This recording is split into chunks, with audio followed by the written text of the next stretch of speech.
అందరికీ నమస్తే అండి. Welcome to my YouTube channel. ఈరోజు టాపిక్ వచ్చేసి మన ఆంధ్రప్రదేశ్లో జనవరి 6 నుంచి 28వ తేదీ వరకు పింఛను వెరిఫికేషన్ అనేది స్టార్ట్ కావడం జరుగుతుంది. అయితే ఎవరు పింఛను వెరిఫికేషన్ చేస్తారంటే కనుక కేవలం 15,000 పింఛను ఎవరైతే తీసుకుంటున్నారో వీళ్ళ పింఛను మాత్రమే వెరిఫికేషన్ చేయడం జరుగుతుంది. అయితే కనుక ఎందుకు ఈ 15,000 పింఛను వెరిఫికేషన్ చేస్తున్నారంటే కనుక కేవలం వీళ్ళు వచ్చేసి మంచానికి వీల్ చైర్కు పరిమితమై ఉంటారు. అసలు వీళ్ళు నడవలేరు. వీళ్ళ పింఛన్ మాత్రమే వెరిఫికేషన్ ఇంటి దగ్గరికి వచ్చి వెరిఫికేషన్ అయితే చేయడం జరుగుతుంది. అది కూడా ఎప్పుడు జనవరి 6 నుంచి 28వ తేదీ వరకు వెరిఫికేషన్ అయితే చేయడం జరుగుతుంది. అయితే వెరిఫికేషన్ చేస్తున్నారంటే కనుక వీళ్ళకి తెలియాలి. ఫస్ట్ పలానా డేట్న అధికారులు ఇంటి దగ్గరికి వస్తున్నారంటే వీళ్ళకి ముందుగా తెలియాలి. వీళ్ళకి తెలియాలంటే కనుక ఒక లెటర్ ఇస్తారు. ఫస్ట్ ఎవరు ఇస్తారంటే కనుక మండలంలో ఎంపీడీఓ అధికారి దగ్గర నుంచి గ్రామ వార్డు సెక్రటరీ ఉంటాడు కదా, సెక్రటరీ టు వెల్ఫేర్ అసిస్టెంట్ ఇద్దరు ఇంటి దగ్గరికి వెళ్ళి వీళ్ళకి ఒక ఐడియా ఉంటుంది. గ్రౌండ్ లెవెల్లో ఎవరెవరు ఇల్లు ఎక్కడ ఉంటాయి, వీళ్ళు ఎక్కడ ఉంటారా అని చెప్పేసి ఒక ఐడియా ఉంటుంది. కాబట్టి వీళ్ళకు ఒక లెటర్ ఇస్తారు. ఈ లెటర్ తీసుకువెళ్ళి ఎవరైతే 15,000 పింఛన్ తీసుకుంటున్నారో ఆ ఇంటి దగ్గరికి వెళ్ళి లెటర్ అయితే ఇస్తారు. పలానా రోజు పింఛన్ వెరిఫికేషన్ అనేది ఉంటుంది కాబట్టి మీరు ఇంటి దగ్గరే ఉండండి అని చెప్పేసి వాళ్ళ దగ్గర సంతకం తీసుకుంటారు. ఎవరు పింఛన్ తీసుకున్నటువంటి లబ్ధిదారు దగ్గరనే సంతకం తీసుకుంటారు. కుటుంబ సభ్యులలో కాదు, అది చెల్లుబాటు కాదు. ఖచ్చితంగా 15,000 ఎవరైతే తీసుకుంటున్నారో వాళ్ళ దగ్గరే తీసుకుంటారు సంతకం. ఆ సంతకం పెట్టినటువంటి కాపీ అనేది అధికారి దగ్గర ఒక కాపీ ఉంటుంది. ఇంకో కాపీ వచ్చేసి లబ్ధిదారుడికి ఇస్తారు. ఎవరైతే పింఛన్ తీసుకుంటున్నారో ఆ లబ్ధిదారుడికి అయితే ఇస్తారు. ఎందుకు ఇస్తారంటే కనుక అతను చూసుకోవాలన్నమాట. ఏ డేట్ని ఇస్తున్నారు కదా అని చెప్పేసి అతనికి చూసుకోవాలి కాబట్టి ఆ లెటర్ అయితే ఇవ్వడం జరుగుతుంది. అయితే కనుక ఆ లెటర్లో ఏమేమి ఉంటాయంటే కనుక జిల్లా, మండలము, ఊరు, ఓకేనా, ఈ పేర్లు అయితే ఉంటాయి. టూ వచ్చేసి అతని పేరు, ఏ రకం పింఛను పొందుతున్నాడు, పింఛన్ ఐడి నెంబరు, సచివాలయం కోడు, మొత్తం డీటెయిల్స్ అన్నీ ఉంటాయి. ఏ రకం పింఛను పొందుతున్నాడు అనేది మన డేటా బయోడేటా మొత్తం ఉంటుంది. అయితే కనుక ఈ వెరిఫికేషన్ ఇంటి దగ్గరికి వచ్చినప్పుడు లేకపోతే కనుక ఆ పింఛన్ అనేది హోల్డ్లో పెడతారు. అందులో డేట్ అది కూడా ఉంటుంది పలానా రోజు ఇస్తున్నామని చెప్పేసి.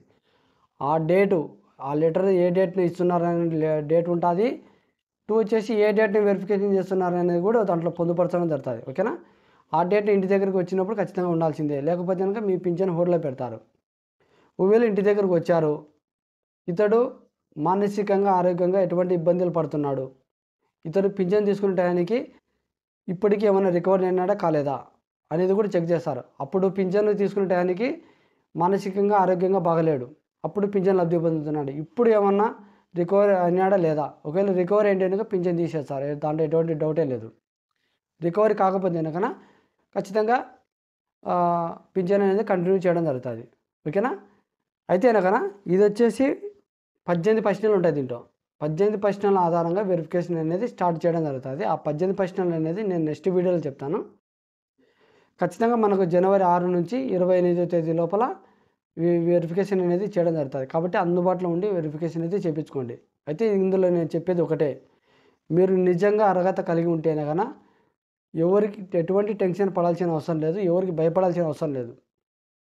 మీరు నిజంగా వికలాంగులు అయితేనే కనుక, మీరు మానసికంగా ఇబ్బంది పడుతూ ఉంటేనే కనుక ఖచ్చితంగా మీరు ఎవరికి ఎటువంటి ఇబ్బంది పడాల్సిన అవసరం లేదు. అయితే కనుక ఇందులో ఒకటి, మీ దగ్గర సదరన్ సర్టిఫికేట్గా ఆధార్ కార్డు, రేషన్ కార్డు, ఓకేనా, మెడికల్ సర్టిఫికేట్ కానివ్వండి, ఇటువంటివన్నీ మీ దగ్గర అన్నీ రెడీ పెట్టుకోండి. ఒకవేళ అవసరమైతే ఒక సెట్ జిరాక్స్ కూడా తీసి పెట్టుకోండి.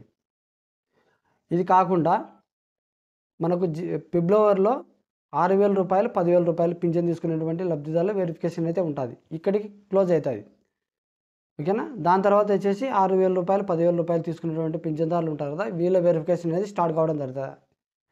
ఇది వచ్చేసి సేమ్ టు సేమ్ అక్కడ ఎలాగైతే కనుక లెటర్ ఇచ్చినాడో ఇక్కడ కూడా అట్నే లెటర్ ఇస్తారు. 6,000 రూపాయలు, 10,000 రూపాయలు తీసుకునేటువంటి పింఛన్దారులు కూడా లెటర్ ఇస్తారు. వెల్ఫేర్ అసిస్టెంట్, పంచాయత్ సెక్రటరీ ఇంటి దగ్గరికి వచ్చి ప్రతి ఒక్కరికి లెటర్ అయితే ఇవ్వడం జరుగుతుంది. ఈ లెటర్ ఆధారంగా వీళ్ళు వెరిఫికేషన్ అనేది ఎక్కడికి వెళ్ళాలంటే కనుక ఇంటి దగ్గర కాదు, వీళ్ళకి వచ్చేసి సదరన్ క్యాంపు, జిల్లా వైద్య బృందం ఉంటుంది కదా, అక్కడికి వెళ్ళాలి. సదరన్ క్యాంపుకి వెళ్ళాలి. అక్కడికి వెళ్ళిన తర్వాత వాళ్ళు డాక్టర్లు అయితే చెక్ చేస్తారు, వైద్య పరీక్షలు అయితే చేస్తారు. ఇతనికి ఏ విధంగా అంగవైకల్యం కలిగి ఉన్నాడు, ఓకేనా, ఇతనికి ఇచ్చినటువంటి పర్సెంటేజ్ కరెక్టా కాదా అనేది మొత్తం చెక్ చేస్తారు. ఒకవేళ ఇతడు అర్హత కాకపోయినా కూడా పింఛన్ లబ్ధి పొందుతున్నాడు అని చెప్పి నిర్ధారణ చేసినారంటే కనుక ఆ పింఛన్ అనేది తీసేయడం జరుగుతుంది. వచ్చి ఇచ్చినటువంటి డాక్టర్ మీద చర్య తీసుకోవడం జరుగుతుంది. ఓకేనా? కాబట్టి ఇందులో కూడా నేను చెప్పేది ఒకటే, నిజంగా మీరు వికలాంగులై కలిగి ఉంటేనే కనుక మీరు ఎన్నిసార్లు టెస్టులు చేసినా కూడా భయపడాల్సిన అవసరం లేదు. ఖచ్చితంగా మీ పింఛన్ మీరు తిరిగి పొందడానికి, లబ్ధి పొందడానికి అవకాశం ఉంటుంది. ఒకవేళ మీరు అక్కడ వెరిఫికేషన్ అయిపోయిన తర్వాత మళ్ళీ మేము ఎక్కడికి వెళ్ళాలి అని చెప్పేసి మీకు డౌట్ ఉంటుంది. మీరు ఎక్కడికి వెళ్ళాల్సిన అవసరం లేదు. మీ పింఛన్ అనేది అక్కడి నుంచే రావడం జరుగుతుంది. ఒకవేళ మీరు అనర్హులు అంటే కనుక అక్కడే తీసేస్తారు. అర్హత కలిగి ఉన్నారంటే అక్కడి నుంచే సర్టిఫికేట్ అనేది రావడం జరుగుతుంది. ఓకేనా? ఇది ఉన్నటువంటి అప్డేటు. ఇది వచ్చేసి జనవరి వెరిఫికేషన్ అయిపోతుంది. ఫిబ్రవరి, మార్చి, ఏప్రిల్ ఈ 3 నెలల్లో వెరిఫికేషన్ అనేది స్టార్ట్ కావడం జరుగుతుంది. కాబట్టి మీకు సంబంధించిన డాక్యుమెంట్స్ ఏదైనా ఉంటే రెడీ పెట్టుకోండి. ఆధార్ కార్డు కానీ, రేషన్ కార్డు కానివ్వండి, సదరన్ సర్టిఫికేట్ ఇవన్నీ రెడీ చేసుకోండి. కేవలం ఈ వెరిఫికేషన్ అనేది నిజంగా వికలాంగులు అయితేనే కనుక లబ్ధి పొందాలి. వికలాంగులు కాకపోయినా లబ్ధి పొందుతున్నారు అటువంటి వాళ్ళను బోగస్ సర్టిఫికేట్ లబ్ధి పొంది పింఛన్ తీసుకుంటే వాళ్ళని ఎత్తివేయాలని చెప్పేసి ఈ వెరిఫికేషన్ అయితే చేయడం జరుగుతూ ఉంది. కాబట్టి ఎవరు టెన్షన్ పడాల్సిన అవసరం లేదు. ఓకేనా? అయితే కనుక ఇందులో 18 ప్రశ్నలు ఉంటాయని చెప్పిన కదా, ఆ 18 ప్రశ్నల గురించి నేను రేపు వీడియోలో తెలియజేస్తాను. ఇందులో మీకు ఏదైనా డౌట్ ఉంటే కామెంట్ రూపంలో తెలియజేయండి. వీడియో నచ్చితే లైక్ చేసి సబ్స్క్రైబ్ చేసుకోండి. Thank you.